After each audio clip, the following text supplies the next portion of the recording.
Dolla-A-Day, episode 5. Sean Gancar's back with Danny Dimes here. We gave Jack a little PTO today, had to do a little overtime at the other office, so we gave him the day here. But then we are back after what is known as, my opinion, the biggest overreaction week in the NFL. Whether it's fantasy, whether it's gambling, whether it's just watching football and trying to figure out what teams are as a whole. You never know what's going to happen week 1, but it is officially in the books. We're going into week 2. You squeaked out a spot in your guillotine league here on the borderline of getting chopped after week 1. So, Dan, after watching all that, how do you feel and how relieved are you? Oh my God, man. I'm just gonna say it would have been pretty bad to be knocked out week one of my own guillotine league. To have to go back and look at that every week and still run it when you're out of it, that was not gonna be fun. It was not fun sweating it out. I was in the bottom three, unfortunately. Um, yeah, not fun. Not fun. I don't like it when it comes down to Monday night games. Um, it's a place I do not want to be again. Luckily, I survived. I was able to make some small pickups this week. I picked up J.K. Dobbins, and I also got Adam Thielen so my lineup's going to be a little bit better this week.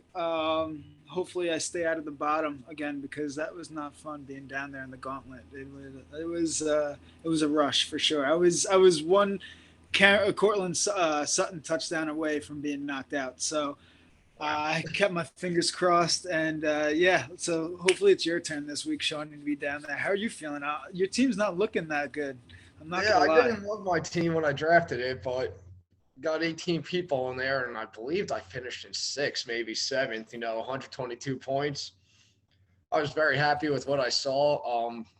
Bottom line is my first two picks, and you know me, we spent the first few episodes just talking about drafts and everything. Everybody knows I'm a running back first guy, and just the way that league works, next thing you know, all of a sudden I have two wide receivers, and now I'm slim pickings at running backs before I get a third pick. I was not too thrilled about that, but Stephon Diggs is a guy that I put, number two in my rankings right behind Justin Jefferson before the season started. And we all know my love for Michael Pittman, who I'm sure we'll get into more later on this show. And they did more than enough job for me. I love their matchups this week. I'm hoping they could do the same thing. And as long as Trey Lance could be a little better, I think those three guys alone could get me to a spot where I should be okay. I do think there are some teams that will be worse off than me. So, all right, those Yeah, guys, one more week. Hopefully, I could get I somebody else after that. But we tried for Eckler, missed. yeah, I was gonna say I saw you bid $350 for Eckler and didn't win him. I was pretty surprised somebody outbid you there. How do you feel about like that strategy of somebody spending all their money week one? Yeah, I don't agree with that. I understand what he's doing. He picked up multiple pieces, and he does have a team that's pretty set to. I'd imagine he gets through comfortably until you get to that week 8, 9 spot when the bye weeks come in. I don't see how many teams, maybe a two or three teams could slowly build, get something better than where he's at by week 5. But like I said, once it gets into bye weeks and you have no money to spend on guys, it's gonna get tough to rebuild for him there.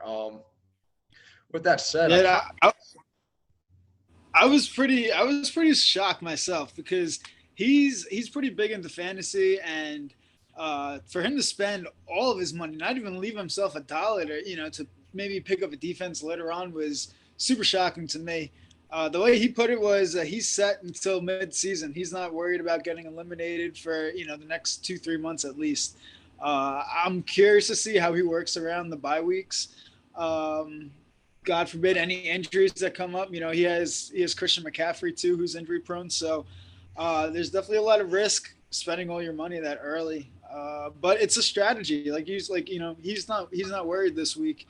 He's probably not worried next week or the week after that. So it's definitely a strategy. Then we'll see. Only time will tell if it works out for him. yeah, like my 350 for Austin Eckler. I had a similar strategy in mind as him, but my plan was to spend 350, only that 350 for Eckler essentially.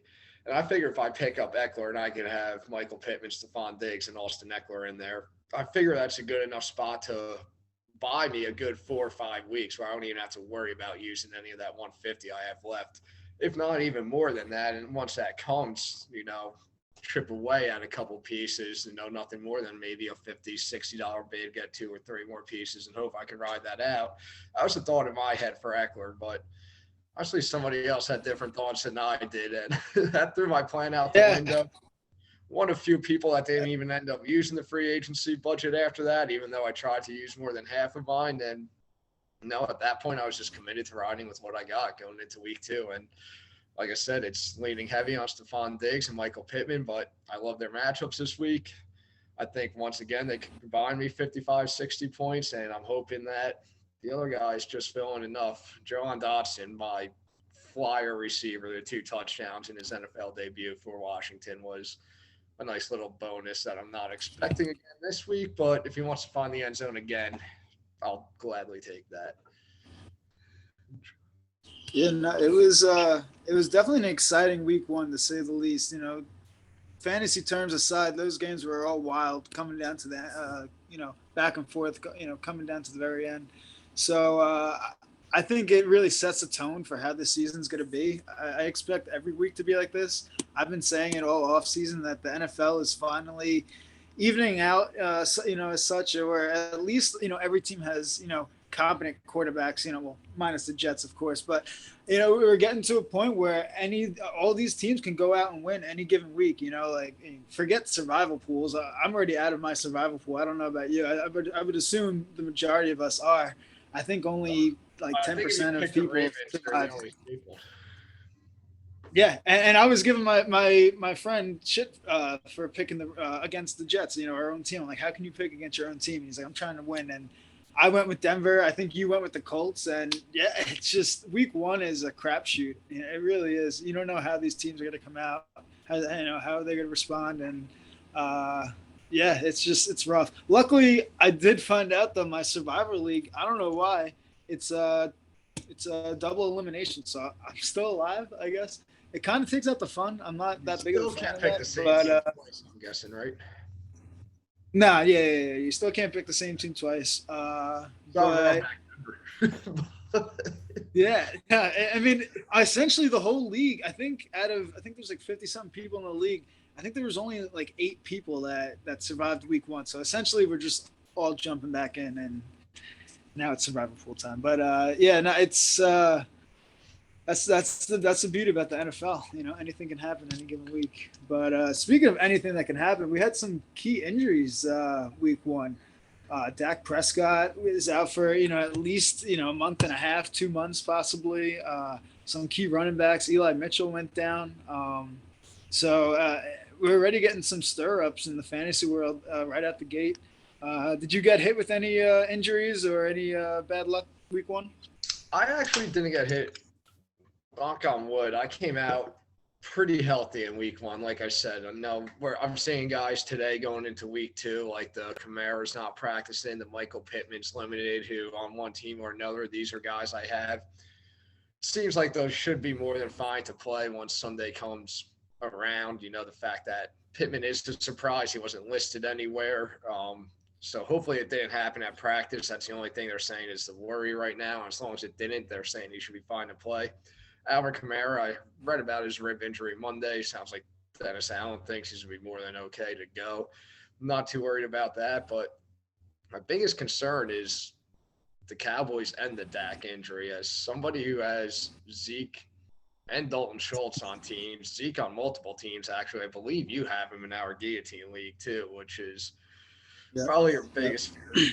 Not ideal because, we've seen Zeke in the past without Dak, and it usually is not good things if you're a Zeke fantasy owner when he doesn't have Dak back there in the pocket. But I got mixed emotions about it because this whole Dallas team is just pretty banged up. Their receivers are banged up. CeeDee Lamb's the only guy they really have to throw to, and Dalton Schultz, but CD can't get any separation because teams know he's really their only weapon in terms of receiver. And with that said, the volume is going to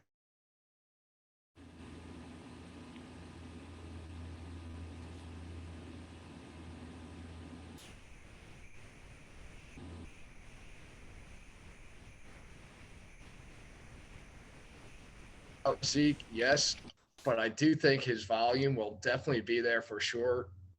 It's just productivity that he does with his volume. That how do you feel it's going to be with it? So yeah, I mean, Dak Prescott is definitely the engine that makes that offense go. You know, he's the leader. He without him, the offense is definitely going to take a hit.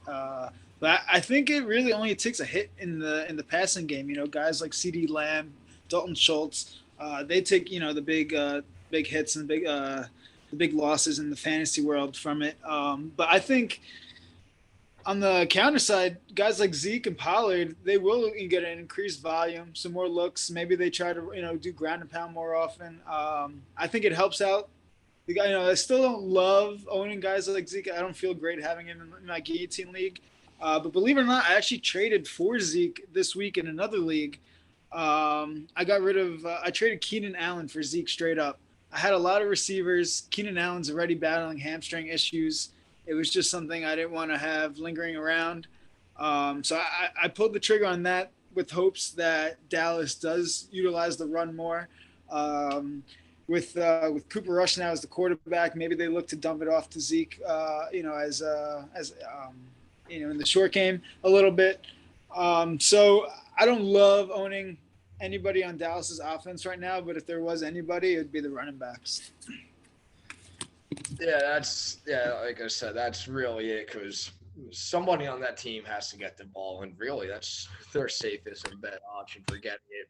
It's funny how you say that about Keenan Allen too. I have a text to one of my friends where the one league I'm in, the draft I did, I took Zeke over Keenan Allen with Keenan Allen still on the board and me already having Christian McCaffrey and Joe Mixon on the team. It was just keeper league. I already had Jerry Judy kept later on in the draft, so kind of had an idea of what I wanted to do at receiver. I really wanted Michael Pittman until he went 3 picks before I got to that Zeke pick. So that part crushed me there. But I was kind of in the same boat. The guy I ended up trading with, he took Zeke a few picks right before me. Running back I was looking to snag, and it just worked out that he has Herbert as his quarterback. So I kind of baited him with Keenan Allen there. I didn't really want to even draft Keenan Allen. He was kind of just best receiver available at the time when I drafted him. So I was kind of looking to trade him at some point anyway. I have guys on that team. I already have that's the team I have like Judy. I have Hollywood. I have so many receivers on that team that I was able to part ways with Keenan. I'd rather take the depth at running back. Even if the Cowboys offense does take a hit with Dak out, he's going to be back in 6 weeks. I'll take my chances with in the running game with Zeke until then, and when he gets back, hopefully their offense will find its flow again. yeah, that's what I did. I went for depth at running back too. No, that was 2 quarterback league where I went CMC, Joe Mixon. The next thing you know, I was getting Zeke for receivers, and I did love Keenan Allen here. I still love him. He's going to miss tomorrow night, obviously. Maybe misses next week. I don't expect him to miss much time with this hamstring injury. Those, those hamstring injuries linger in the NFL, though. They can last the whole. He can be in and out all year. I just don't want to play that game. They do. An extended Especially, week is nice, yeah. but I was. Go on. I feel like there's a lot of options in that Chargers offense already that he was already, sharing his time, there. But I don't know. I'm not gonna miss him. Miss him on my lineup for sure. But some other key injury, like Eli Mitchell going down, was pretty big for me because I drafted Jeff Wilson in 2 of my leagues, and I kind of just had him chilling on my bench as wishful. Kind of just wishful thinking and hoping that something clears the way for him to get some playing time. And week 1 comes, and I think what they say, Eli Mitchell's out for like 4 to 6 weeks, maybe even longer than that. They're saying he makes up to 2 more months. than that, right? Yeah. So yeah, fire up Jeff Wilson. If you were able to pick him up this week, good for you. I think that guy actually won me a championship 2 years ago. So he's a solid back on a team that loves to run the ball. So I was able to snag Jeff Wilson in my other league too. So I have him in all 3 leagues. I'm probably even going to start him in my guillotine league this week. I feel that confident in him. I mean, truth be told, with their team, that 18 league, I mean, obviously, as long as Kamara is still playing, you can't sit him. He's one of those people that I feel like people are the panic about after week one. I mean, I'll never press a panic, but not Kamara. I think he'll be more than fine. And with that said, until we actually see what this Cowboys offense is going to look like without that, I mean, to me, Jeff Wilson is 100% a safer and better play than Zeke is this week as well. So, I mean, if I'm you, I'm starting him over Zeke.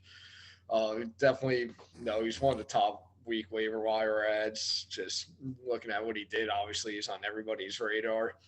I just know based off where I was in, waiver priority, I didn't even try for him because I know people are going to target him. And looking at the transactions next day, it sure enough was the case. I never would have got him anyway. But he's definitely, I think, the key, your best week one ad, looking at all the injuries right now. And like I said, you got him in that guillotine league. I meant to look around to see who did. I just didn't feel like scrolling through. But I guess you're the son of a bitch that has him. Now your running backs are more okay. Here's my last round pick. He was my last round pick, and that's why I didn't even go after Eckler that hard because I have Devin, my running back. I have Kamara, I have Zeke, I have Wilson now, so I felt okay. I tried to get Cortland Sutton, but he got overbid for. But I'm happy with Adam Thielen. I think I like their matchup this week. I feel confident with him. And Dobbins, I don't feel too confident. I don't even know if he's 100% going to play this week yet. Even if he does play, I'm probably not going to give him a go just to see what he's like first. Sounded like he's going to. I feel confident. It's, like I said, from everything I heard, my buddy who's big following Ravens Twitter and everything, like it really sounds like Dobbins is likely to miss at least one more this week before he's back. But we got 3 days. Luckily, I got depth behind him. Yeah, I don't at running back. And here's the most frustrating thing. I don't think this is a player I really talked about much since we started this podcast. A player I never wanted, but when you're drafting with 18 people, you don't really know what fucking hand you're going to be dealt. And sometimes Josh Jacobs is forced under a team. And then you watch him get the ball, and it's always a question with Josh Jacobs. Like, can he be this legit fantasy runner? And the thing is, every time he gets the ball, all these games he has, this guy runs for 4 to 5 yards a carry. And now that I own him and I'm watching him, why don't the Raiders just give him the ball more? They have all these options, but he's clearly the best one. He's a big boy. The guy, he's an Alabama running back. That guy he knows how to play football. He knows how to, run over some of these linebackers. I think the problem is that he is injury prone. They don't want to run him to the ground too much, and kill him. But I agree that I had Josh Jacobs, I believe it was last year, and I did pretty well with him. He's a solid running back. He's a guy that will constantly give you the 75 yards and a touchdown at least, and he just shows up every week and does what he has to do. Guillotine leagues, you got to take whatever's there, and I think Josh Jacobs is a great filler. Especially for these deep leagues. I thought you were going to say Taysom Hill, though. I thought that's where you were going with. You got to get a little crazy with it because as soon as he scored that first touchdown, as a Kamara, I got Kamara everywhere, every fantasy team, every FanDuel team, and this guy Taysom Hill. I still got to worry about this freaking guy. This guy has lost me so much money, and I never take him because if you do take him, he's not going to do jack shit for you. So he's probably the most annoying guy in fantasy football. Yeah, I'm kind of hoping there's somebody in your guillotine league that's going to try to start Taysom Hill this week because there's just no shot he's going to match or do anything close to whatever the hell he did last week. I think he's a pain in the ass too. Maybe Kamara probably plays again. Maybe they do give him a light day again. Give him like one more easy week to try to make sure whatever that rib issue is right.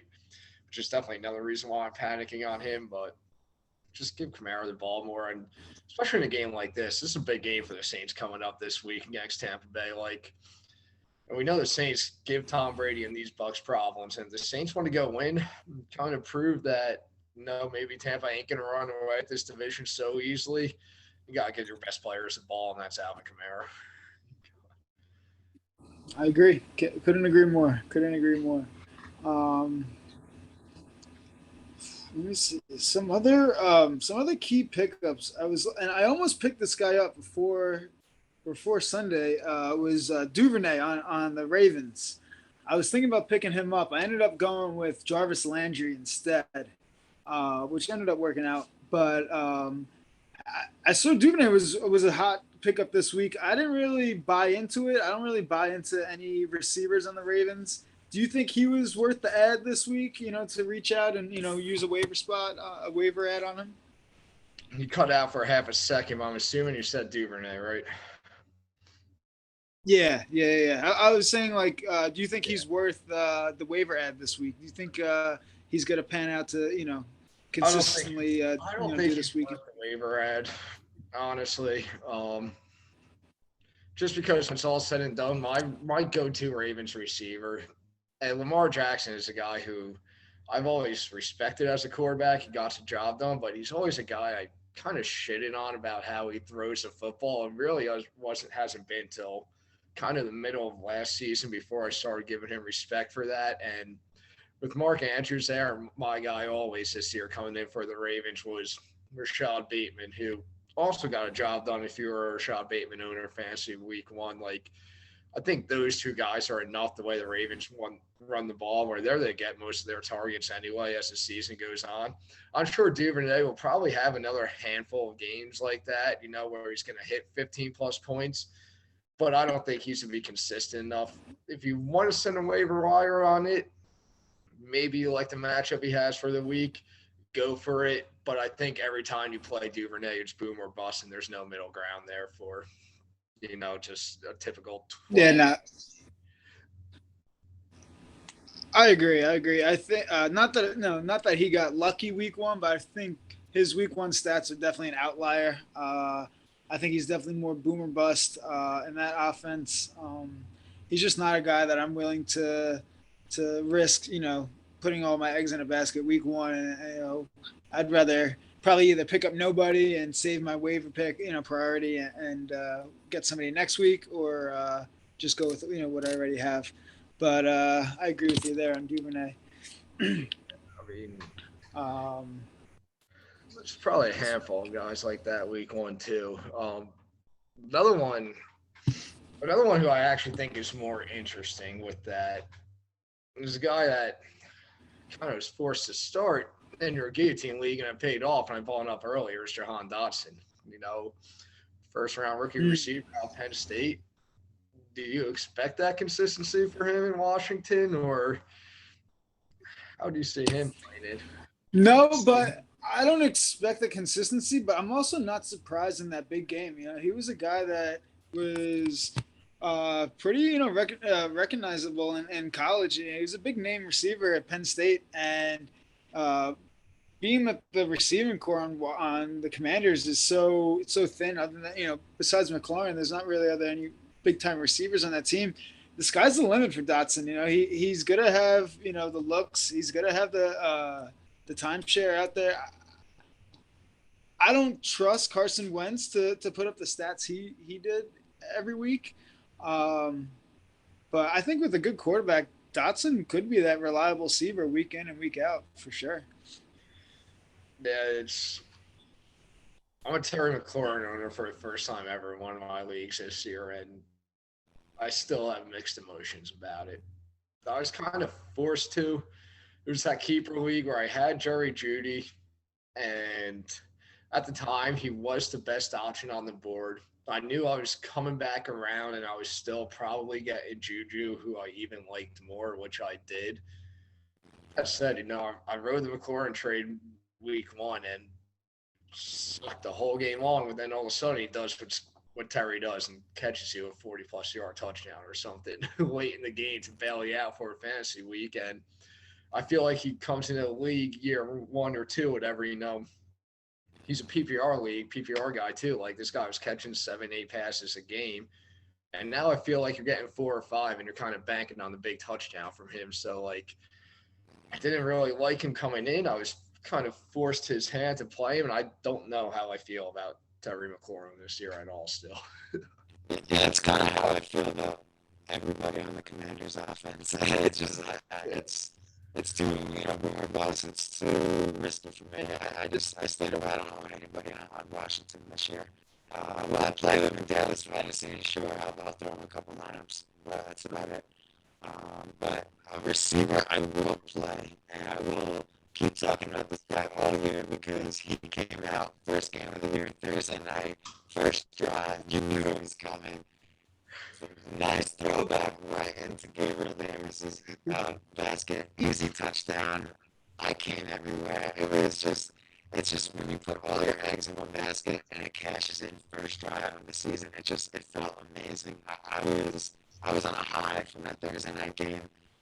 Luckily, I stayed on a high and passed my G team league. But yeah, no, that was awesome to me. I know I was talking a lot of shit about that, but you still think Michael Pittman can have a bigger year than him? Huh? Yeah, I mean, I think Pittman. I think Pittman easily has a better year than Gabe Davis. Nothing He to did take. his thing. He did his thing week one. I'll give you that. I'll give you that. But the Colts were also like down the whole game. You think like the Colts stayed with the passing game? Every game like that. I know they gave Taylor probably over 30 carries, but I see most games for the Colts lining up where they're not passing it as much in the second half and kind of just game managing more. That could be the case, but That was the only reason why I think he scored more points than yeah. Gabe Davis week one. Personally. When the when the Colts are passing, though, let's be honest, there's one option, and it's Michael Pittman, and it works. I mean, 9 catches, 13 targets, 121 yards, a touchdown. As much as I did like Gabe Davis coming in, I think he was a good late pick option to be your wide receiver too in fantasy. I'm sorry if we want to compare Michael Pittman to numbers he could have against a Buffalo receiver this year, it's going to be Stephon Diggs and not Gabe Davis because Pittman is that guy in Indy.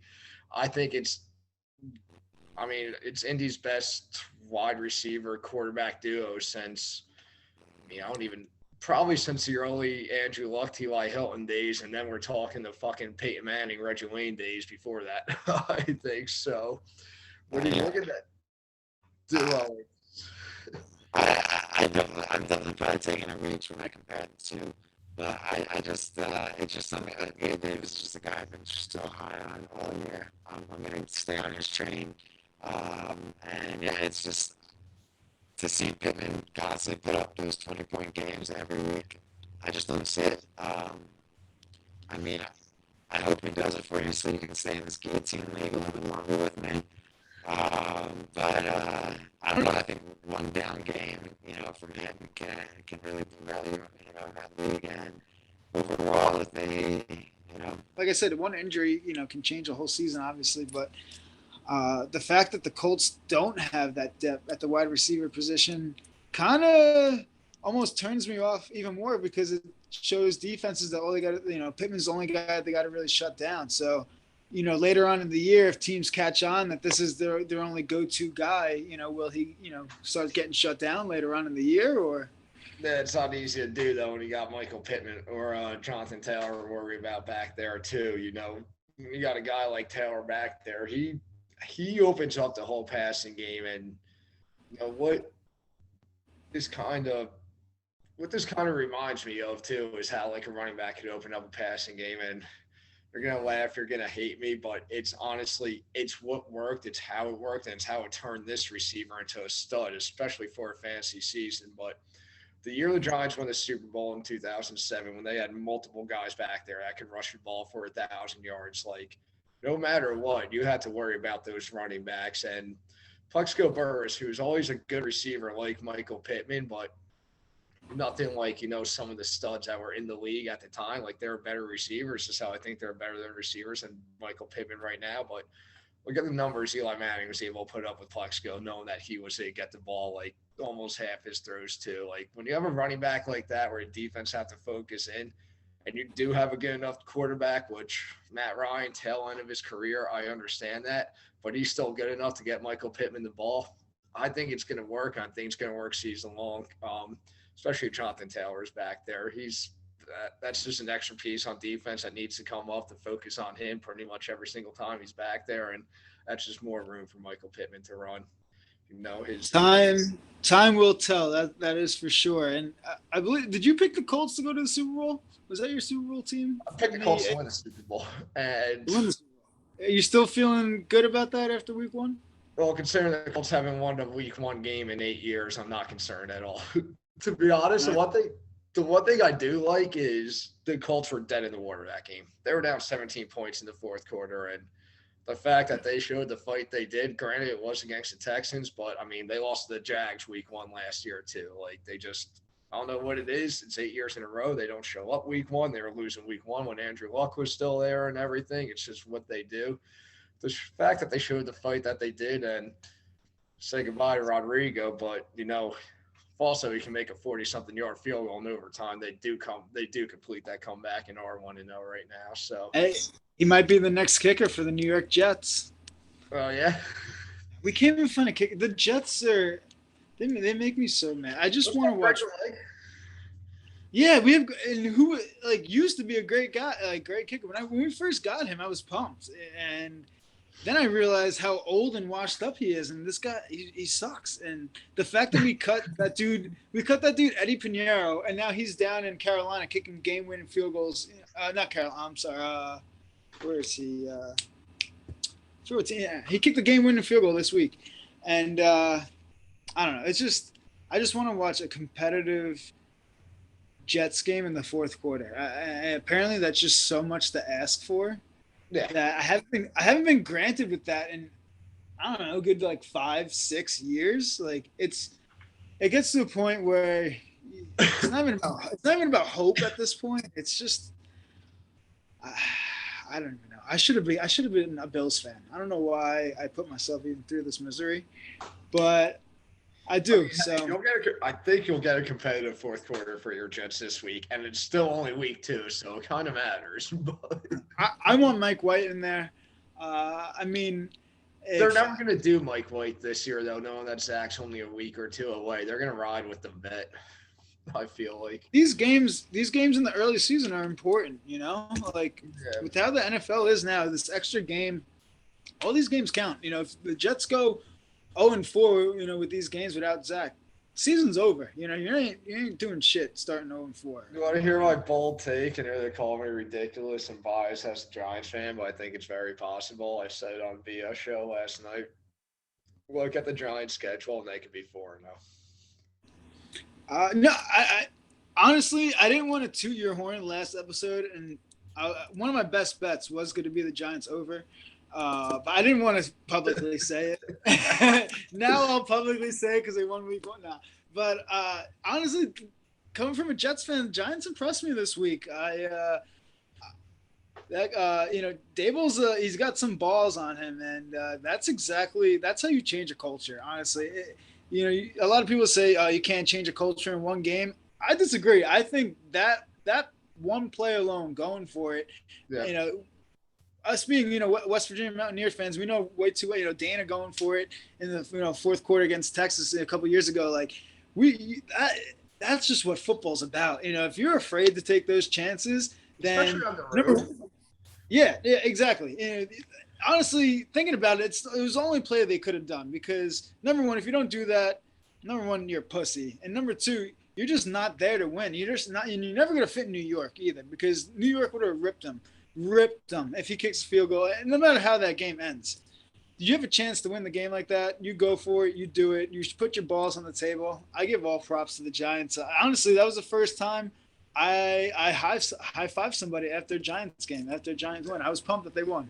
It was nice to see a New York football team actually, do something for once. It's funny because that whole drive too, the 2 games to compare with the West Virginia and Texas games. Both those games, as I'm watching, as the Giants were driving, as West Virginia was driving with the Will Greer late, both those games before either of those teams cross midfield, like I said, if they score here, they have to go for 2 and win the game. Yeah, oh no, if you're especially if you're on the road, you don't even want to give the other team a chance, which the Giants ended up doing. I will say there was a lot of time left on the clock.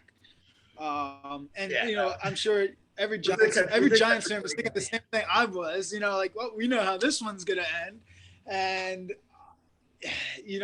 honestly, I thought that field goal was good when he first put it up, but hey, sometimes you get the ball to go your way, and it's a solid one.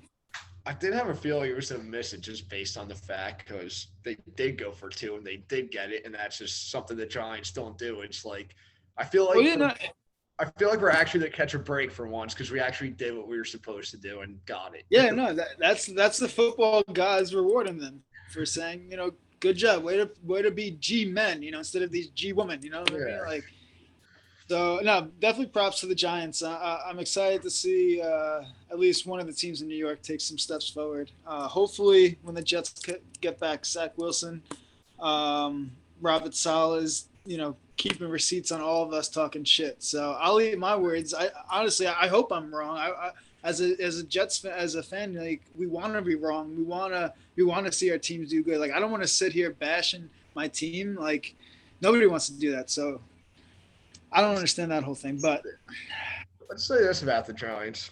It's week one. We're talking about guys who look like steals, and it's hard to say somebody that probably went this early, probably late round 2, early round 3s in drafts, but that's a Saquon Barkley we get all year. We all know that's a top 5 pick. Is that a potential steal already? Yeah, I mean, I'm kind of regretting passing over him. I drafted him last year and regretted it, so there was no shot I was drafting him this year. I'm putting myself in the same boat.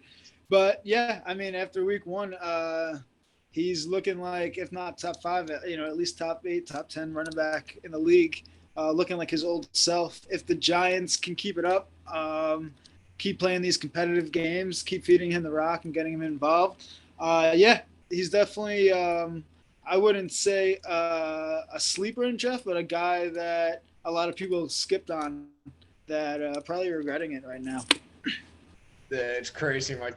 That 2 quarterback league I keep going back to how, these running backs fall. And, I was ready for Saquon in that league. And I'm talking guys like Joe Mixon, Najee Harris's, Alvin Kamara still on the board when one of our buddies actually took Saquon, and was kind of the only one there that didn't think it was too crazy of a reach. And, when you're picking middle of the draft, he went and got his guy, and it's only week 1. We're not going to overreact too much, but I'm sure he's feeling damn good. He made sure he got his guy right there. He's also the league's top scorer of the week too. So a guy like that's and like you said, with the Giants' easy schedule ahead, why not? Why not? I didn't love his price when I opened up FanDuel this week and saw how he was only $200 less than Christian McCaffrey.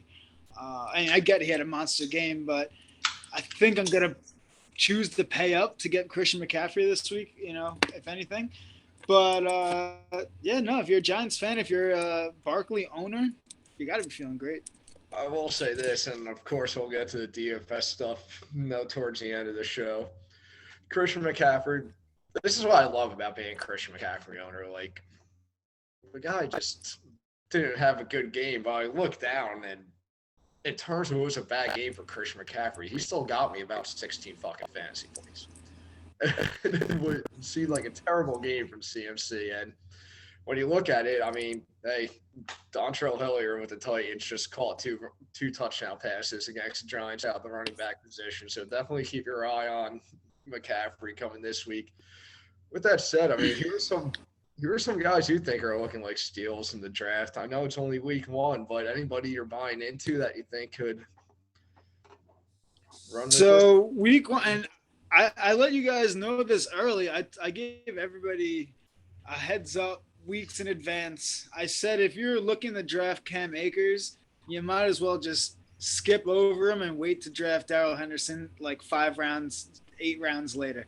They're essentially the same running back, and the Rams, in my opinion, like Henderson better. Like Akers may have be the more quicker and elusive runner, but Henderson's the guy that gets the job done and their go-to back, in my opinion. He was before Cam Akers got hurt, he was nowhere to be found. Henderson was the guy right out the gate. So I was able to. I wish I had him in more leagues. I have Henderson in one league. I'm happy to have him. He's immediate, RB1 without Cam Akers there. I don't know if Cam Akers is I don't know what his status is yet this Sunday. He might end up playing. Even if he does play, I'm not worried. I think Henderson's the go-to guy. So I really love him. I think he was a steal in the draft. And another guy I think was a steal in the draft was Julio Jones. He went pretty late, and Tom Brady seemed to favor him a lot. He was looking to him, and Tom Brady's this guy that loves to just rejuvenate these old guys' careers. Once I found out that Tom Brady actually reached out to Julio on Instagram, DM'd him, and was just like, "Yo, what's good? Like, trying to come play football for me?" And they've been talking ever since then. Obviously, they had to build up some chemistry. Julio Jones, low risk, high reward type thing. Why not? I picked him up in one of my leagues. He was available. I was surprised. Looks like Chris Godwin's still battling some injuries. And Tom Brady's your quarterback. I think any receiver is a pretty good option. So I think Julio, I saw in some leagues he went undrafted. So, and people that drafted him got him really late. So I think that could be a big steal.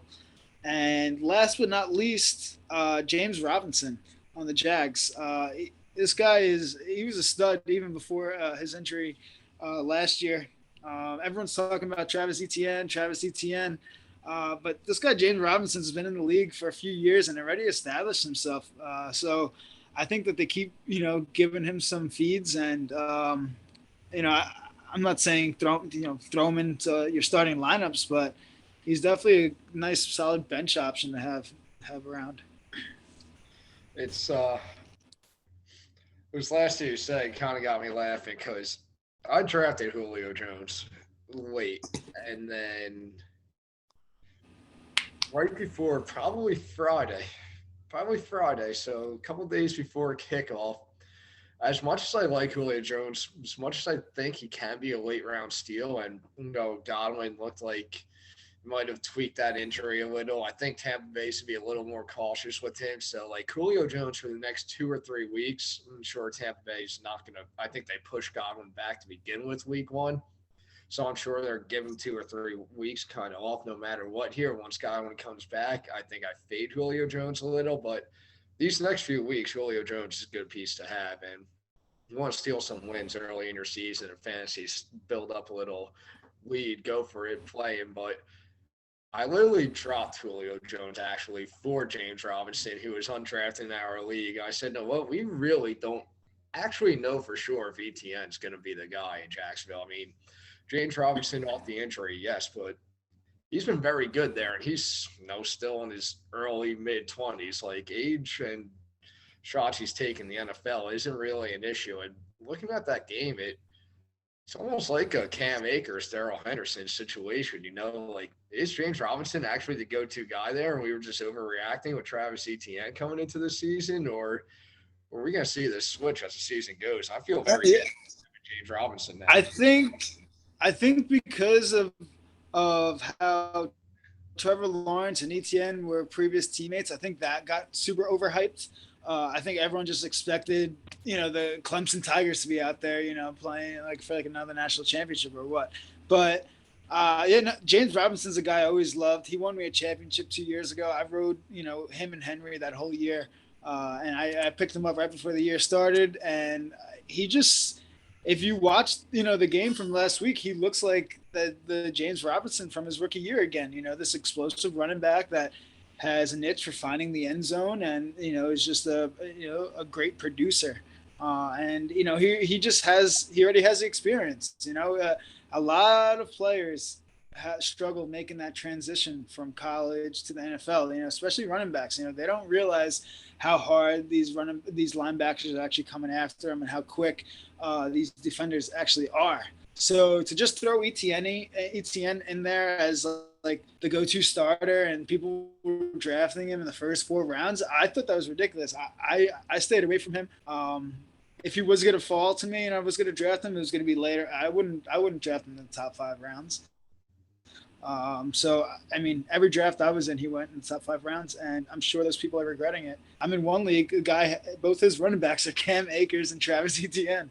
And like, I mean, how do you even come out of that? You know, you're digging yourself in such a hole week one, and people, you know, they talk, oh, fantasy football is all about luck and, all injuries. And it's like, no, dude, like, you just don't know your shit. You know, you're fucking out here drafting Cam Akers in the 3rd round, you fucking idiot. Like, I mean, there is some luck in fantasy football. Like, I mean, if you have a team that's just there's definitely luck, but you also like, got to know. You got to know who you're drafting there, yeah. And with that said, I still in his situation, I'm still trusting ETN more than Cam Akers. Like I've seen enough after that first week to know I want nothing to do with Cam Akers. I mean, none of us ever did, but going back to these steals of the draft, you can call me crazy, but I'm going to say a guy that didn't even play on Sunday. And when I looked at that Packers offense with all those receivers, I know what the Packers and Aaron Rodgers could do without Davante Adams. I've seen it. His numbers don't change when Davante Adams doesn't play. He could play well.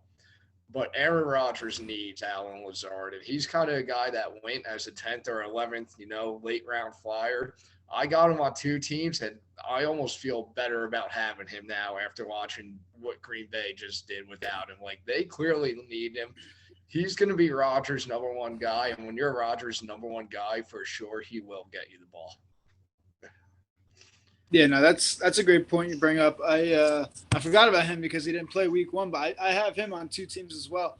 And I reached for him in both my drafts. I probably reached for him a round or 2 earlier than where he should have went, because I know that he could be Aaron Rodgers' go-to guy. Aaron Rodgers, we're talking about a multiple MVP quarterback here. And, nobody knew who Davante Adams was before he played with Aaron Rodgers. Nobody knows who Allen Lazard is before he plays with Aaron Rodgers. So Aaron Rodgers can make, these decent average receivers into great. Just from watching that, week 1, you can kind of tell that these other receivers in their core are still young and don't really have that it factor in them yet. You can maybe make the case for Dubes, or my guy Doobie. He did have a pretty bad drop though. And guys like Sammy Watkins and Cobb, it's just they're just not going to cut it. So I agree. When Lazard comes back, I don't know if he's going to be back this week or not, but whenever he does come back, he's going to be huge, and I can't wait to start him. He's actually a guy I have on my bench in that league that I traded Keenan Allen away. So I'm looking forward to Lazard filling that hole. And people are going to talk a lot about the Packers, saying that they're going to decline a lot this year and take a step back. But they also said that, last year and the year before, the Packers always start off slow. So I'll use Aaron Rodgers' words himself, relax. It's week 1. I think Aaron Rodgers has been in the league enough and has enough experience and is good enough where he'll get it together and he'll make these receivers around him better. And Allen Lazard is definitely the start of that. And I love how the tight end Tanyan was able to play week 1. This guy has come back from an ACL injury, and there was a lot of reports said there was no chance of him playing week 1. He suited up. So I think he can be a big steal later on. He's actually still available in probably over 50% of leagues. So if you're looking for a tight end or, a backup tight end, somebody that can really emerge later on in the season, I think Tanyan's a great guy. Yeah, I really think Aaron Rodgers is a Bakhtiari and Allen Lazard away from still being his 35-plus touchdown type. And they're playing in the NFC. Remember, like, the NFC is kind of weak. I don't remember. I don't remember the Packers' schedule exactly, but I'm sure with teams like the Bears on there twice, and I forget who else they play. I got to look up their schedule, but I'm sure it's nothing. Yeah, exactly. So I'm sure it's doable for them, and they do have the running backs and the running game to get it done. Their defense looks. I know they let up a couple big plays this past week, but they have a solid defense, solid running game. Do you own AJ Dillon or Aaron Jones in any leagues? No, I do not. It's funny because last year I had AJ Dillon in multiple leagues. He was a guy that I was saying like, I may reach a little earlier for to get, and as we saw, he really started to turn the corner. I got in multiple leagues last year because he burned me in the championship 2 years ago, and it was because I had Aaron Jones that he burned me. Like this is a two quarterback league. I went to that championship. It was 48 touchdown Aaron Rodgers. It was Pat Mahomes. It was Austin Eckler. It was Aaron Jones. It was Tyreek Hill. It was D Hop. I literally had the best fucking fantasy team ever assembled to lose a ship. I promise you that. But um, and then I lost a ship by half a point because AJ Dillon just this was championship late in the season just seemed to be the guy that day and not Aaron Jones. So I was like, screw this. And I looked at him. I was like, maybe they balance it out. So I got him late in a couple rounds last year, and he was definitely a good fill and spot play when needed. But this year he went a little higher than I would have liked in most leagues. But it's starting to look like where if both of those guys finish as top 15 running backs, I will not be surprised. Yeah, I think it's very doable. And like their coach said, they're both A1 and 1A and 1B options. These guys they're gonna, especially when the receivers are battling so many injuries, you got to rely on these running backs. I have AJ Dillon in one league. I was lucky enough where he fell to me, um, but I don't feel confident starting him like every week. I feel like he's gonna definitely have like those off games. I had this problem owning Aaron Jones 2 years ago where you don't. He's so inconsistent where one game he'll go off for 30 points and then the next game he'll be nowhere to be found. And then the next game he's going off for 25 points again. It's just so back and forth, back and forth. So that's why I kind of stayed away from drafting Aaron Jones early this year. I thought there was better options in the first 2 rounds than drafting a running back that's technically in a running back committee. But AJ Dillon fell to me. I started him week 1, ended up working out for me great. Probably going to start him week 2 again. But how long, can I trust him every week? Is he a guy I can constantly throw out there and feel like he's going to get me that 15 points? Or is it kind of like a guy that I'm going to put out there and it's just like, all right, well, I hope he goes off, but I really know, 10 is his cap. I mean, I let this Packers first couple of weeks play out before, thinking you throw both of them out there or whatnot, like if you can't throw them out there. But we saw the Packers last year get spanked to the Saints 38-3 before they figured it out. So I think they're going to figure it out. In terms of that running back combo, I definitely watch it for a couple weeks, but it has every bit of feel that it can be the 2018, 2019, whatever it was, Alvin Kamara or Mark Ingram, where if for some reason you did have both of them, you can play both of them and be pretty comfortable with it. Similar to last year with Nick Chubb and Kareem Hunt, even too. Like honestly, and even that worked again this past week. Like it definitely has that feel where it can be very similar to that, where if you have either one of those guys and they keep doing what they're doing, I mean, Aaron Jones was running the ball no problem against Minnesota. They kind of fell behind, got taken out. And of course, A.J. Dillon snaked a touchdown, I think finished with like close to 20 fantasy points. But with that said, both those guys consistently finishing around 15 plus fantasy points a game is very possible. I'm just waiting to see it play a couple weeks before I confidently throw A.J. Dillon in my lineup. But if I see that the first few weeks, then yes, I start buying in and I'll keep him in confidently. So who do you start this week? AJ Dillon or Zeke? I start AJ Dillon actually because I just trust that Packer offense a lot more right now. And like I said, I have Zeke on 2 teams. I'll probably be forced to start him on 1. Got Chris Godwin on that team, assuming he's not playing. Like Zeke's probably my best flex option. That's also a team I have Kamara and Joe Mixon on. So Zeke will probably be forced for me to start on that, but I'm taking AJ Dillon, and we know the Packers and Aaron Rodgers, their home opener. Like I said, they got spanked week 1 last year and came back and still ended up winning most games in the NFC. Went on a run. They get beat pretty good to the Vikings last week, and now they're coming back home opener against a team Aaron Rodgers owns. Like, I think it's even worth a parlay bet here that both Aaron Jones and AJ Dillon score touchdowns. So I would go AJ Dillon on that. I like it. I like it. Yeah, no, it's I don't have an answer. It's actually something I'm debating right now. It's my own lineup. That's who I'm debating to put in my flex. It's between AJ Dillon and my newly acquired Ezekiel Elliott. So I'm going to ponder that the rest of the week. I'll let you know what I end up going with. Hopefully it doesn't affect my outcome. Did you go undefeated or what? The bottom line is Zeke is probably to get more touches, but like I said, we don't know the productivity Zeke's going to have with these touches in this Dallas offense right now. Like, Green Bay offense should be fine, should be good with Rodgers there. And when AJ Dillon gets the ball, it's usually something productive. And at this point, like, even with Aaron Jones there, they're both to see 15 touches a game. Whether they're catching the ball, running the ball, I think they both see 12 to 15 touches a game. And they usually do something good with it, both those guys, when they get it. So I'm riding AJ Dillon right now with that.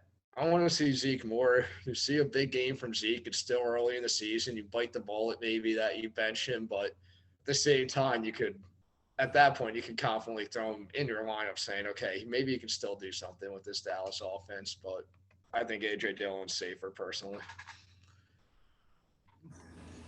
I can see that. I agree with that.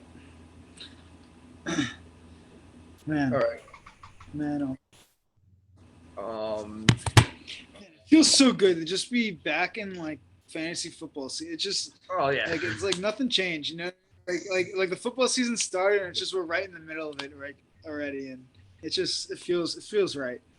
Yeah, you feel right. It feels like fantasy never left. Like, literally week 2, and we're already fucking trying to figure out who the hell we want to start in our lineups. It's gotta love it. It's what to do. All right, so you want to jump into some DFS options for the week? I do, but you have one more question here that we didn't get into that I'm actually very curious on too, and it's, can Justin Jefferson have a bigger year than what Cooper Kupp did last year?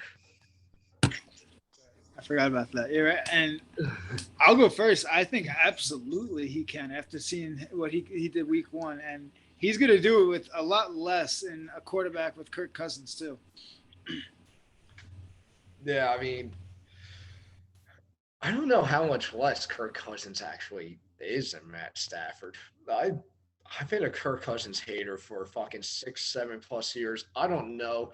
Whenever the fuck he won that division with Washington or whatever it was, and he was screaming you like that as a Giant fan, how much that pissed me off just to see his fucking frat boy looking face screaming that stuff.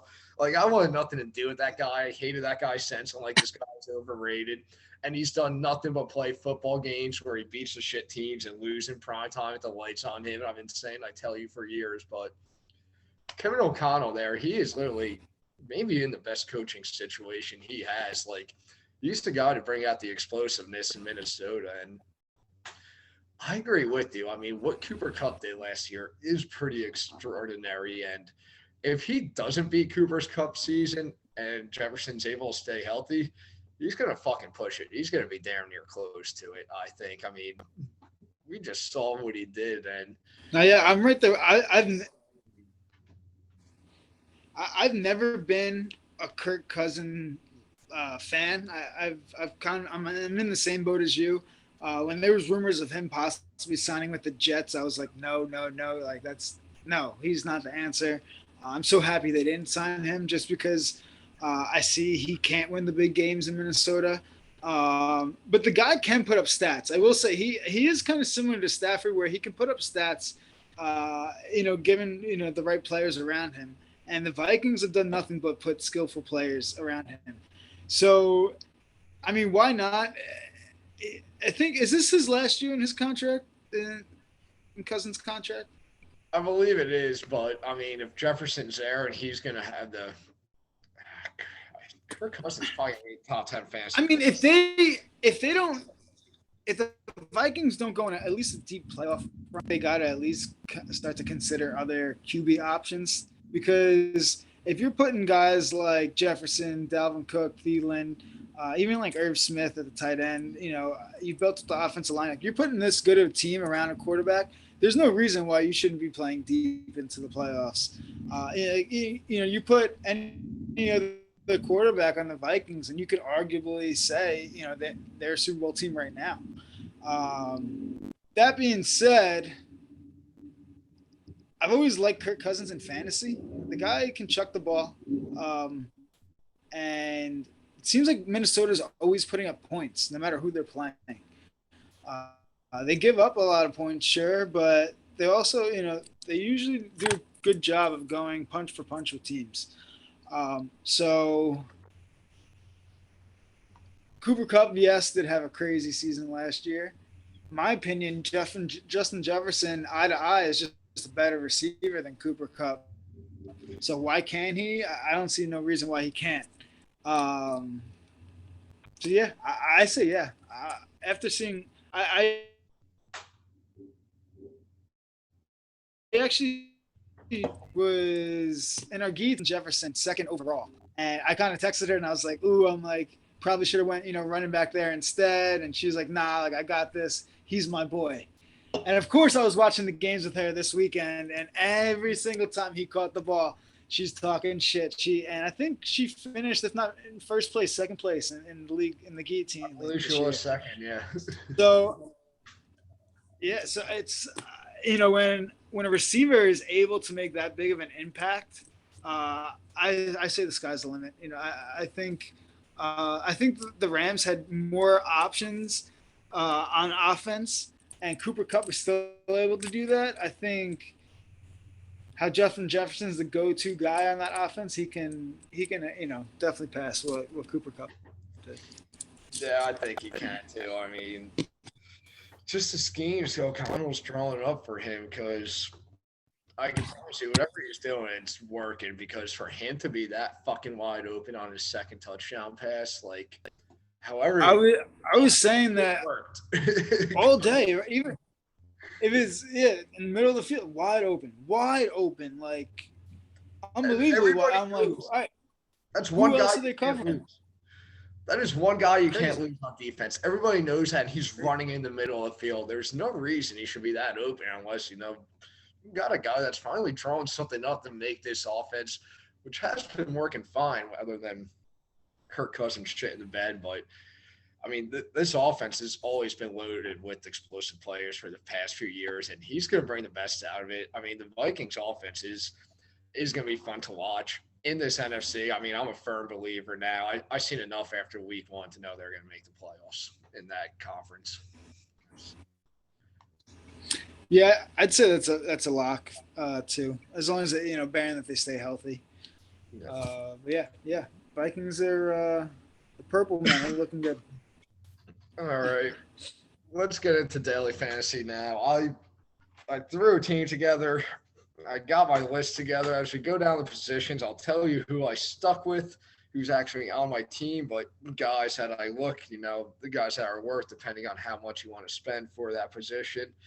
We'll obviously start at quarterback. I mean, right off the bat, I'm going to go let Russ cook this week. I think after watching that meltdown on Monday Night Football from Hackett and the backfire he heard from that, Russ's home opener in Denver against his Houston team that, even though it did go into overtime, Matt Ryan did just throw 350 yards against. Like, Hackett knows he needs to let Russ go cook. The fact that you don't let him throw the football on 4th and 5 there is an embarrassment. Go show the fans what you two have together.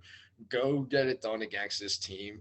$7,500 for him feels like a steal on FanDuel too. I think he's giving you 8,000 plus value from a quarterback. So I take Russ. And with that said, if you used this as my cheap quarterback last week, and that's what you want to go, but Matt Ryan is under 7,000 against a Jacksonville team that Carson Wentz just threw 4 touchdowns against. And Matt Ryan did just throw 350 yards and the scored. If you could add, I think he could very well hit those 300 yards again if he adds a second score for $6,800. That feels like good value for me.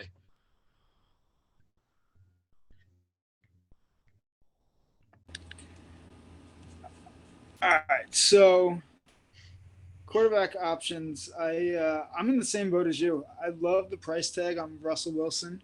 I think after not really what we were expecting week one, I think for their home opener, I think he comes out and shows the fans that he's worth the money.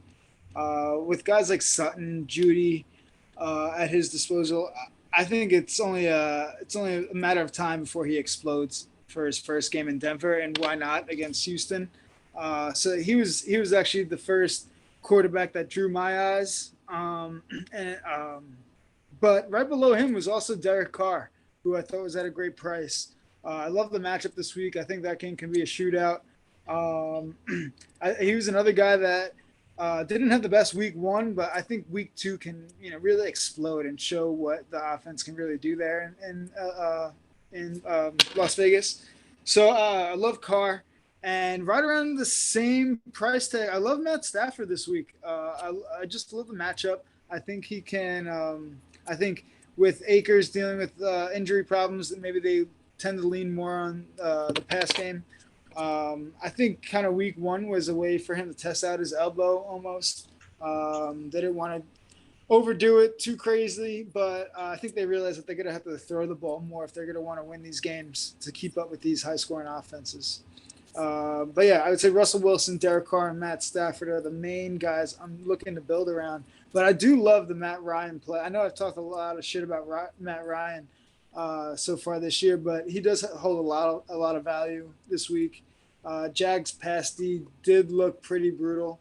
And I might even throw in Michael Pittman with him this week. Don't even say anything, Shawnee. I'm not proud about it. We'll get to that in a little bit. We'll get to the receivers. I'm not gonna lie. I told you I got a rough draft. Pittman's actually not in my lineup right now. He might make it come Sunday. I do want to reiterate on Derek Carr, though I know me for sure has been hyping up Carr a lot this year, saying this guy could probably throw 5,000 plus yards and hit 35 touchdowns. And yes, he did have an off game this past week. Maybe the Chargers defense, which I think is the best in the AFC West, is maybe actually a little better than we think too. And with that said, Derek Carr was one good drive away at the end of the game that he usually puts on and gets the job done at the end of the game, that situation, and go for a win. And had he been able to do that, I mean, he still threw for 295 yards and 2 touchdowns. The 3 interceptions didn't help, but that final drive, if he put it together, which I feel like he usually does, well, in that case, then he's still over 300 yards and 3 touchdowns. He was right there. The interceptions didn't help, but I love the Derek Carr pick this week too, as well, to be honest. I put him on my lineup last week in FanDuel.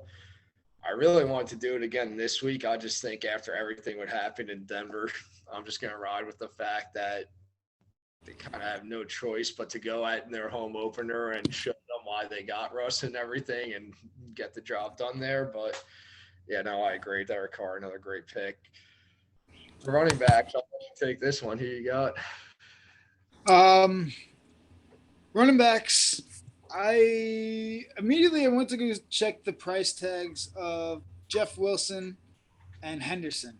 And Jeff Wilson's price tag surprised me a little bit. It was a little bit more expensive than I was expecting. I definitely thought Henderson would be the more expensive guy. So that surprised me. But I'll probably end up going with one of those guys and build around them. And another cheap guy I also like is Michael Carter on the Jets. He had low key a really good game on Sunday. I think the Jets they had Joe Flacco throw the ball 59 times on Sunday. I don't see that. I don't see him throwing half those amount of passes this next week. I think they rely on both running backs a lot, and if they are going to pass it, I think Michael Carter can do well in the short passing game. So Jeff Wilson, Henderson, and Michael Carter are all of my cheap running backs that I'm looking to build around.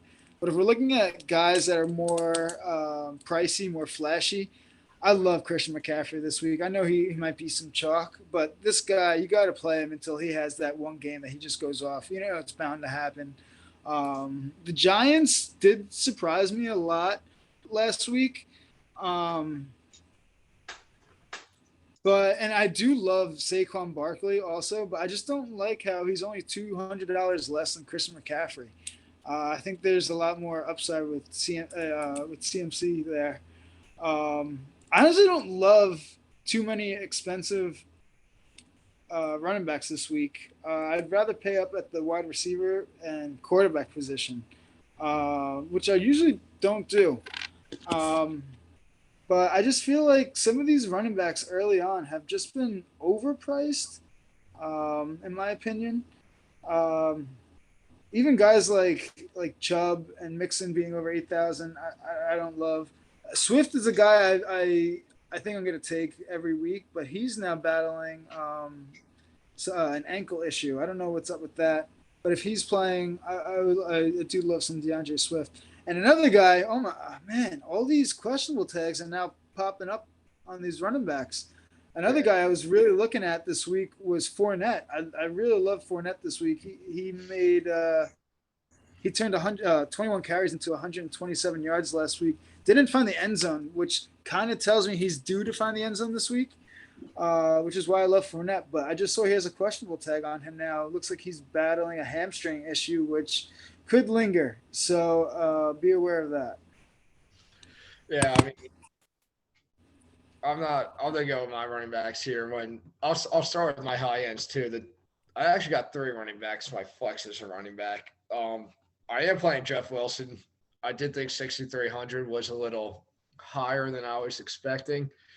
With that said, DeAndre Swift is one of the three I'm playing as well. I love him this week. He does have the questionable thing, but this is how you really know fantasy football is back too, because it's Wednesday. We see these questionable tags and we start panicking. But like, let's be honest, if you kind of watch these games and follow football enough, like Alvin Kamara, he has a questionable tag, even though we watched him play the whole game. And we've seen the same thing with DeAndre Swift. Like, I'm never going to panic on Wednesday usually. And more times than not, once Friday comes around and they get through the week and everything, when they come in late out of nowhere like this, they're usually more than fine to play. So obviously, if he's out, they have to change it. I still love DeAndre Swift this week. I mean, we saw what James Robinson was able to do against Detroit, and Swift's only to get the ball a lot more than he did. My third running back, who I did take to high end, is actually Joe Mixon. And T. Higgins probably out with a concussion. We saw he got involved more in the pass game, and Joe Mixon had kind of one of those how the hell do you do that games, because that guy didn't score a touchdown. If you had him in a PPR league, which I have him in two, no touchdown, all of a sudden you look down at him and he still got me 22 fantasy points. And I think that's very reachable for him again. I think he's a catch a ball again. 160 scrimmage yards is in play. I believe he went for 145, 150 last week. I do think Dallas's defense is the only thing I'll give that team credit for, but with how bad their offense is, their defense to be on the field for a long time. So I don't see the Bengals and Joe Burrow playing as bad as they played week 1, 2. He doesn't commit all those turnovers, and Joe Mixon probably has a handful more of points too. Don't forget. Oh yeah, I agree. And another cheaper end running back I'm gonna look at here. It's actually Chase Edmonds in Miami against Baltimore. I mean, you said it about Michael Carter, even Breece Hall. Like, those two together had a pretty decent game against Baltimore. And maybe the door is open for some of these running backs to play well against this Ravens defense. I do love the Ravens defense, but with Wink gone, new defensive coordinator of the Giants, baby, I don't know what to expect from their defense. Like, I feel like he's been there for so long, and new scheme, new guy. And Jets running backs did, even with Flacco throwing the ball as much as they did have success against them. So kind of want a little cheaper guy at 6,000. Chase Edmonds and this Miami offense that does have weapons, even though I hate to. I think the door's open for him to possibly have a decent game there. And I think there's a lot of value at the running back positions this week. And I usually don't like to get too cheap with the running back positions unless there's a clear cut second string guy that's maybe getting a spot start or something like that. Kind of like a Jeff Wilson this week or Henderson this week. But yeah, I thought there's a lot of value. Like all the guys that you just said, and the Jets running backs. Chase Edmonds, he was the guy I was looking at as well. I liked what he did week one. I feel like if they give him the ball a little bit more, he can have a big breakout game. But this week isn't as stacked of a slate as week one for sure. By the way, my week one lineup shit the bed. Yeah. Oh, yeah. I lost all my money week one. It's funny. I think I put in like 21 lineups to the Millie Maker on FanDuel. And right before, about 10 minutes before kickoff, I noticed that there were still some more open spots. So I was like, all right, let me throw in one more lineup. I said to myself, I'm like, I don't have any lineups with Mahomes in. So I made a lineup with Mahomes. I threw in Saquon Barkley. And I think I had who else? I got to go back and look. Anyway, long story short, the lineup I made last minute ended up being my best lineup of the day and the only lineup to cash. Yeah, that's how it goes. I only made one and only one, and I mean I say every year it's my least favorite week. I run a FanDuel league every year. Essentially, it's a few people, and I'm pretty notorious for one finishing in second in the season long standings, and two always shit in the bed in week one. Week one's tough, man. We talked about survival pools being tough week one, but honestly, anything in fantasy is tough week one. It's a straight crapshoot. You have, nobody saw teams like the Texans coming out and beating the Colts. Nobody saw, Geno Smith going out and beating, the Broncos and Russell Wilson. So it's a crapshoot. But now that we have a better general understanding about how these teams are playing and how they're going to use guys, now we can start to get a better feel and hopefully win some money week two. That's it. All right. I'll hop into wide receivers here.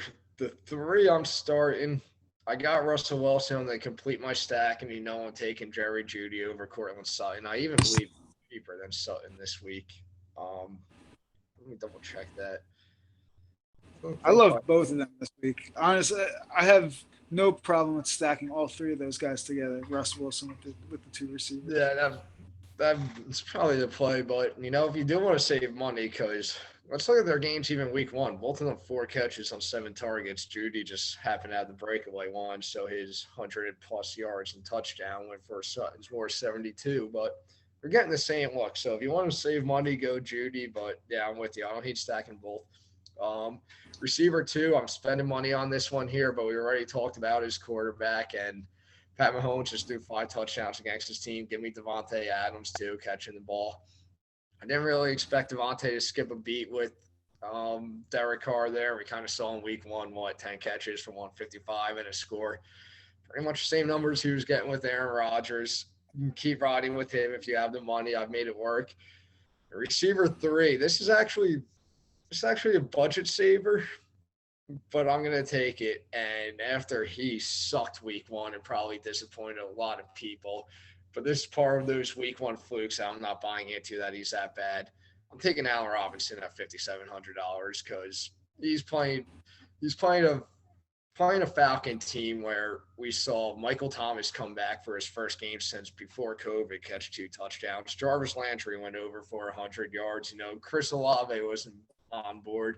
We saw a bunch of receivers involved in the game with Jameis at quarterback, and now we're giving him Matt Stafford's number 2 at home coming off the loss, and Allen Robinson for less than $5,700.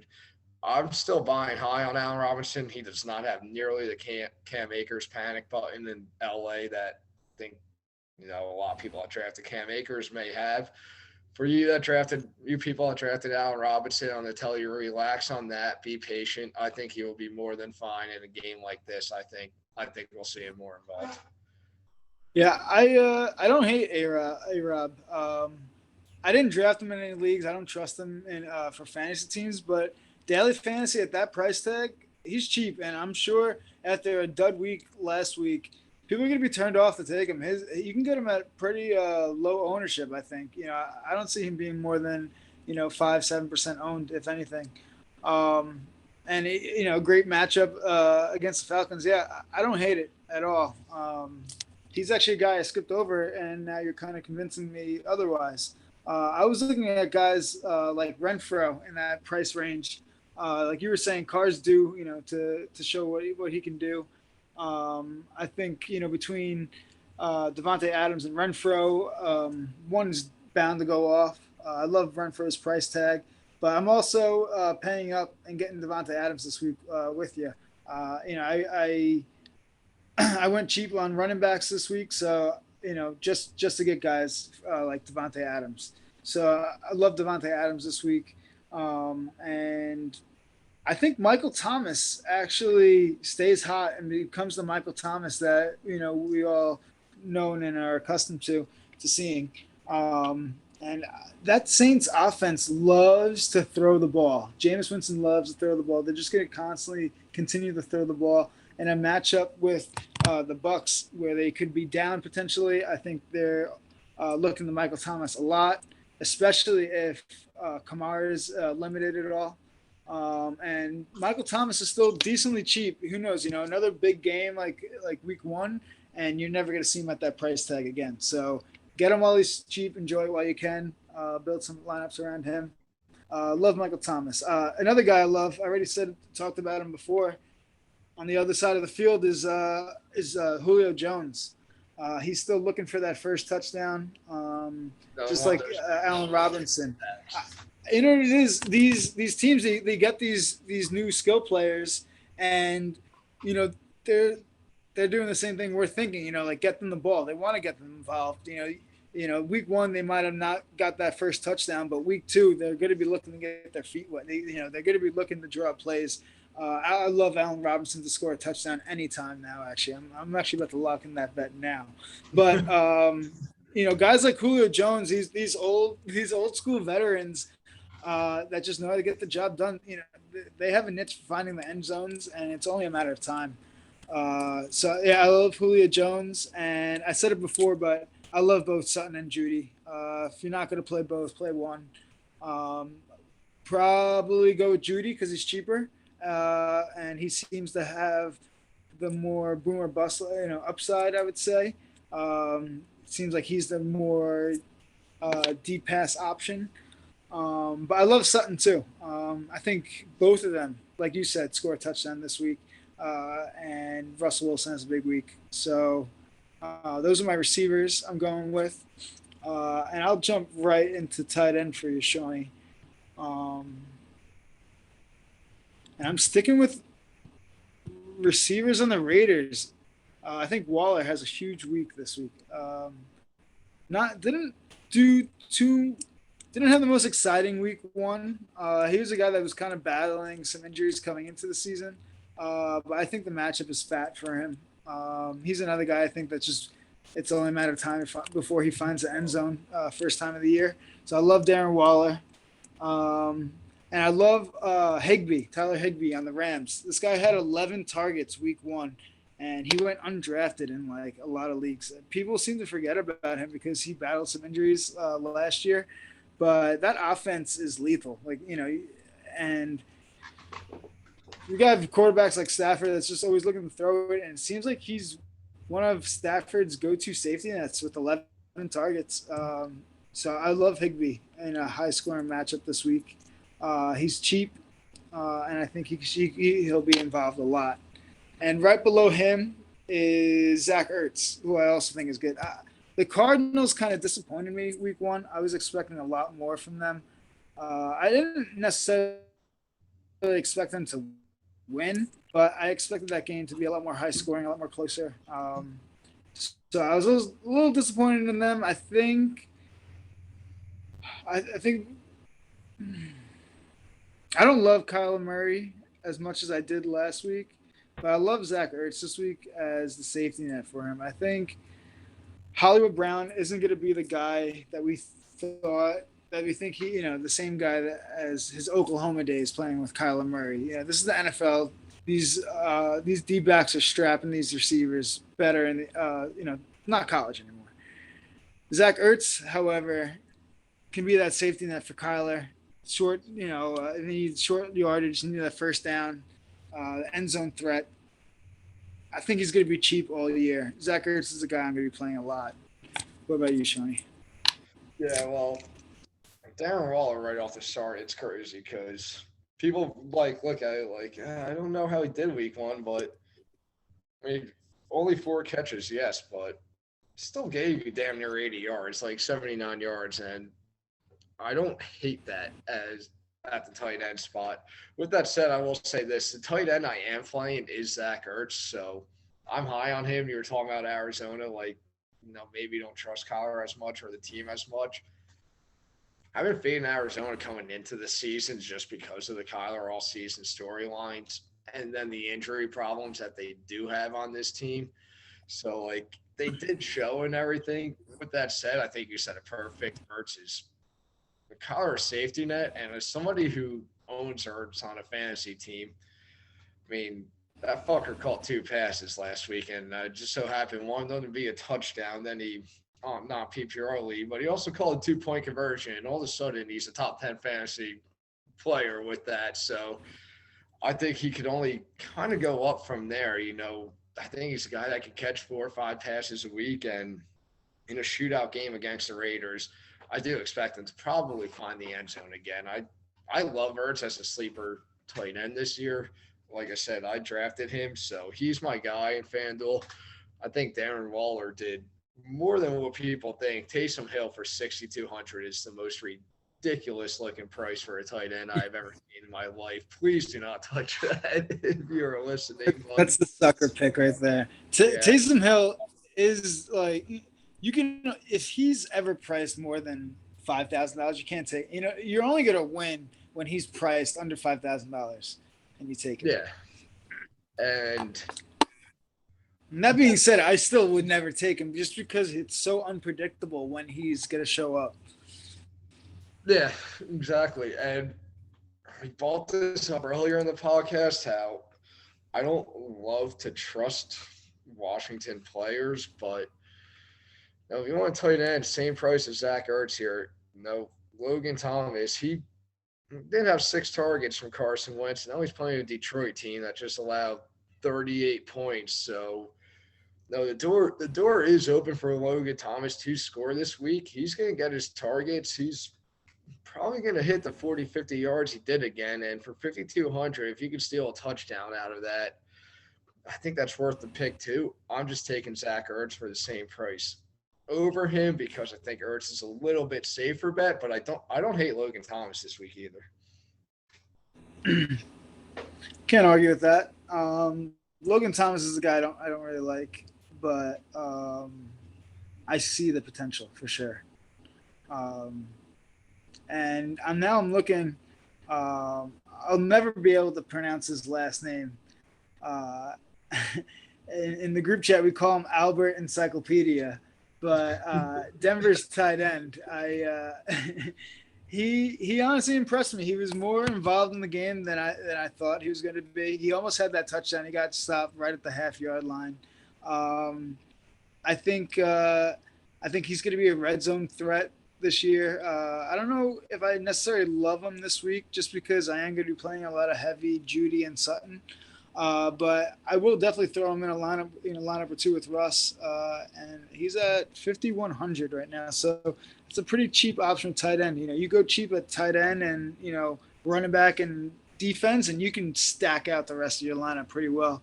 I haven't made any lineups yet, so I don't know exactly how I'm going to construct my lineups. But I'm definitely going to play around, try to maximize as best as I can. It's an interesting slate of first look, I will say. So everybody's doing this thing where every single one of their fucking wide receivers is questionable. I don't know if you noticed that. I did not. I'm expecting Godwin to That's play. great. Mike Evans Even and Joe Jones are questionable. oh boy, here we go. Week Man, 2. I'm already getting. Full swing. Jeez. God, I love.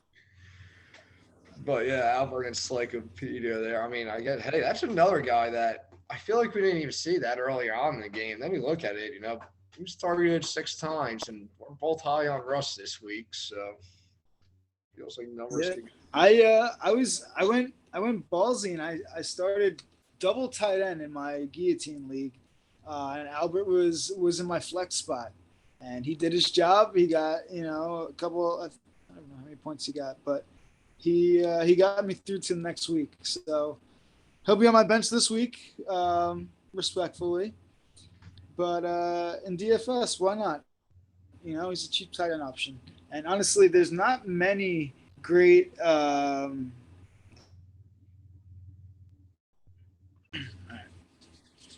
right, well, what's with defense, Dan? I feel like you're the same as me.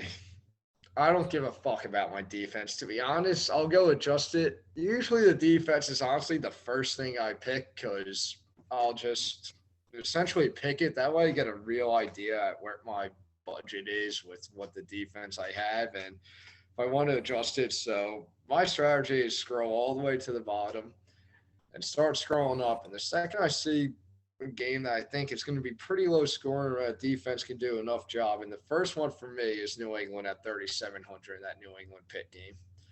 I don't see too many points there. I think maybe New England's defense could force Mitch to a couple turnovers or something, get something done. So 3,700, they're my defense. I usually never spend more than 4,000 on a defense. If I were going to this week, I would probably look at the Rams against the Falcons, but that's too high for my budget. Yeah, no, I personally don't like spending a lot on defense myself, but this may be the week where I have the money to actually do it. But I'll start off with my cheap options, scrolling all the way down. A team that impressed me Monday night, especially the defense, was the Seahawks. And now they got not an easy matchup, but they got a matchup with Trey Lance. And if you've seen what they did against the Bears this weekend, I'm feeling pretty confident in the Seahawks defense to either keep it low scoring or at least force some turnovers by Trey Lance. I know that game in Chicago was in the rain. You can't really take too much from it, but I don't love what I saw from the 49ers. They're battling injuries. Are the Seahawks the best defensive option? No, but they're one of the cheapest options. And, they fared pretty well against Russell Wilson this week. So why not? But if you want to scroll up a little bit more, another team I was looking at was the Miami Dolphins. Dolphins defense, I don't know why, but they freaking go off, like fantasy terms. Like Miami's defense, like I feel like half the weeks they look and they got like 22 points, 25. It's like Jesus Christ. And now they're going up against a Cowboys team. Oh no, I'm sorry. I thought they were going up against Dallas. That's Baltimore. I don't like Miami this week. I thought it said Dallas. They're going up against Baltimore. I like whoever's going up against Dallas this week, which is the Bengals defense. Bengals had a rough week 1. They may have a slight hangover from being in the Super Bowl, but I think they rebound big week 2. They're going up against a Dallas team that's obviously dealing with some injuries. So I like them to bounce back. I think that games can also be very low scoring, and I just see a lot of. I see the Cowboys being forced to throw the ball, which could mean a lot of interceptions for Cooper Rush.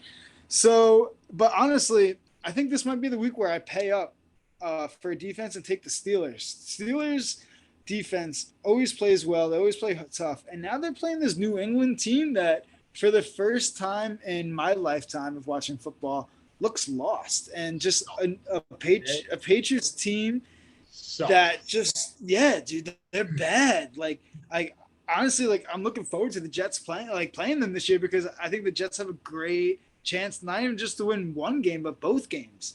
And it's crazy to talk all this shit against Bill Belichick, but I think they missed on Mac Jones. I'm not a Mac Jones believer. I think he's injured too, right, Mac Jones? He's a little banged up. Yeah, I'm sure he'll play. But yeah, no, I was saying it on the podcast last night. Like, it's Belichick. Maybe the Patriots defense is okay. They'll be fine. But this offense looked every bit as bad as we were hearing the reports were for camp. Like, granted, Miami usually does have a good defense, but I mean, they're bad. They ain't got anything. They had.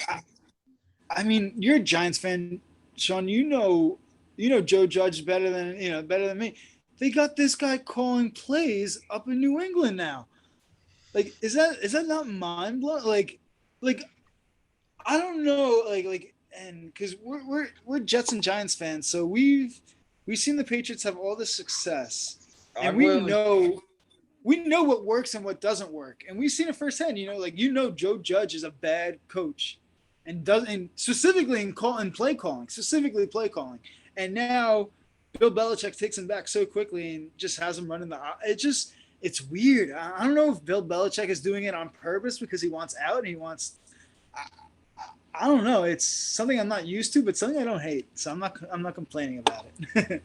I mean, as a Giants fan, I have literally been as high could go. I've seen the best of the best twice, and I have seen the worst of the worst fucking these past few years, and literally every single thing in between too. Like, I have seen it all, and Joe Judge, when he's calling plays, and the Giants have 3rd and 8 on their 3-yard line, and they're just fucking running it right up the middle into the brick wall of the defense. Like, that was almost as bad and as low as it got. As much as I love that Giants victory, maybe the only play I've seen worse was that interception that Daniel Jones threw in the end zone this past fucking weekend. I was getting ready to fry DJ about that until the Giants won the game. If the Giants lose the game, we're talking a lot of shit about Daniel Jones. A lot. Like, that was just bad, but that's the difference between Joe Judge and Dable too. That one goes right up to him on the sideline. He fucking made sure he knew what he did wrong. And Joe Judge is calling these plays and he's trying to defend himself after the game, and there's really nothing to defend there. People don't put enough emphasis on it, but coaching really is important, especially in the NFL. Like, it's a sport where coaching, I think, matters the most. And a prime example of it is that Pete Carroll can go out with Geno Smith as his starting quarterback and beat his ex-quarterback. And not just they didn't get lucky. They dominated them the whole game. So how can Geno Smith do that, right? But Joe Flacco can't go out and play a competitive game, against his old team. It blows my mind. And honestly, I didn't have a problem with Robert Saleh until this week. I'm starting to decline from him just because if you can't just go, I don't care who your quarterback is. If you can't go out and play a competent football game, it's not all in the players. It's the coaching too. It's annoying. It really is annoying being a Jets fan, and I really want them to be good. But when you see guys like Geno Smith going out, and that's the thing. It's guys that we've had on the Jets before. I got a question about this because, as a Jets fan, I'm one of the biggest Geno fans. We're probably two of the biggest Geno fans there are. That's why I have this question for Geno, because we definitely are. I mean, we went to West Virginia. We were there when he was there. We watched him play. We were there in the prime. We were at that game when he threw 8 touchdowns and 6 incompletions. Like, we were there for that. The Clemson Bowl game. It's like Geno Smith is a college football legend. Yeah. Oh, yeah. The guy won the Heisman after week 4 that one year, but he didn't. And with that said, is there the lone concern I have with Geno Smith is when you look at that game, when you look at that first half, He was West Virginia and West Virginia Baylor there, 17 Yeah, points, a touchdown. yeah. What did he started the game like 10 for 10? Like the guy he had a perfect passing rating into the fourth quarter. I think the guy he's not a bad quarterback. You know what I mean? Like he's not a bad player, but that just shows like you put the right coaching, around anybody, and you can win a football game. Oh yeah, you can. How concerning was that second half for Gino though? Under 40 pass yards, no points, and caught a little break to steal the win, which we love to see. That was more of the Gino that we were all expecting to see. But honestly, the guy went out and did his job, and I'm sure they were relying on the defense, from the start. The fact that they had a lead at any point in the game was a win for them, in my opinion. But yeah, do I think Gino's going to keep this up the whole year? I hope, but reality is going to set in, and I think he comes back down to earth. And Seattle ends up being the team that we all think they, we thought they would be this year. But yeah, Gino's my guy. I love Gino. I hate it when the Jets took him just because he got drafted to my team, and I just thought the fit wasn't good. But yeah, Geno Smith is the truth. He is a real OG. I'll never forget the time I walked out of the library. It was late, one late random like Tuesday night. I was probably leaving the library at like 11 o'clock, walking out, and I see Geno Smith just about to walk like right by me, just by himself casually. I just put out my fist, and he just gives me a fist bump, and I was like, that was the coolest thing ever. So yeah, and no matter what Gino does, he's always a favorite in my book. Yeah. And, he was literally always that guy. I can't complain. Yeah, you can only hate him. You can only hate him if you went to Clemson or you're just a Geno Smith. And I know when he went to the Jets, he had a lot of rough times. He got punched in the jaw by his own player, and New York definitely wasn't the best spot for him, but the guy can play. The guy can play football, and the fact that he's just been chilling in these backup roles, not playing, just waiting for his turn, and just comes out and balls like that. I mean, just respect to 100. The craziest part is he's been in the league for 10 fucking years, but they showed him. I completely forgot he was on the Chargers. Like the guy, he's bounced around, and I guess you could say he's a veteran now. But yeah, he's definitely a real one. Plus, but that was Gino. You walked around campus, you saw Gino, you said what's up, and he would just tap you up. Like that's just who he was. Yeah, he's just that guy. Yeah, he's just a humble dude who just loves football, and hard guy not to root for. Yeah, well, hey, maybe we'll be coming back next week and talking about it too. And Gino, who the hell knows? I got my doubts. Listen to me. I hope so. Hey, I'm definitely gonna throw him in a lineup. I'll definitely throw him in a lineup just out of respect. I respect you for doing that. I will love Gino to death. You're my boy. I will not be throwing you in a lineup though. But all right, man. I feel good about this week. I can't do worse. I feel a lot more confident in my guillotine lineup. There's no way I end up in the again. There's no way. Outside of FanDuel on the guillotine, how's your actual records when we're coming to head-to-head fantasy leagues here? I went 1-2 this week. It wasn't the best week.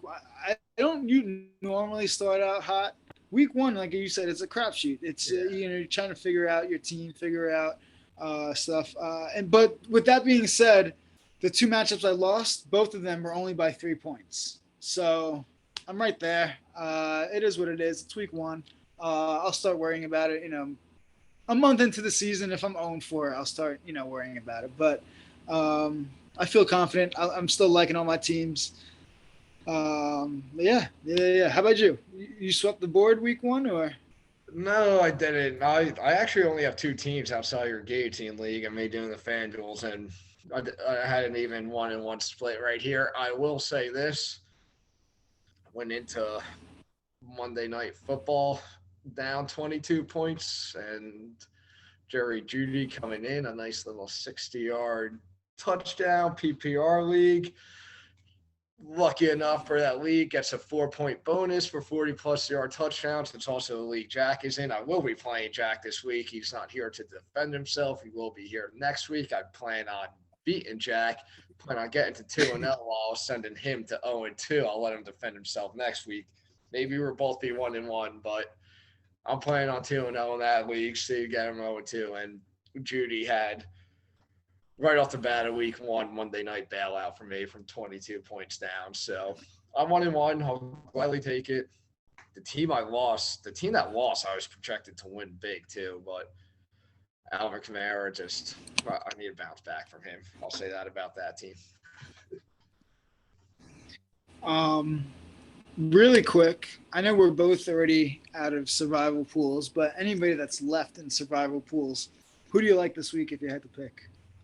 Well, if I was in yours and I had a double shot, I already took the Colts. I'm going to pretend I'm in yours with a double chance, and I already took the Colts. So I'm going to go with the team that screwed the pooch for you last week, and I'm going to take the Broncos to get the job done at home here.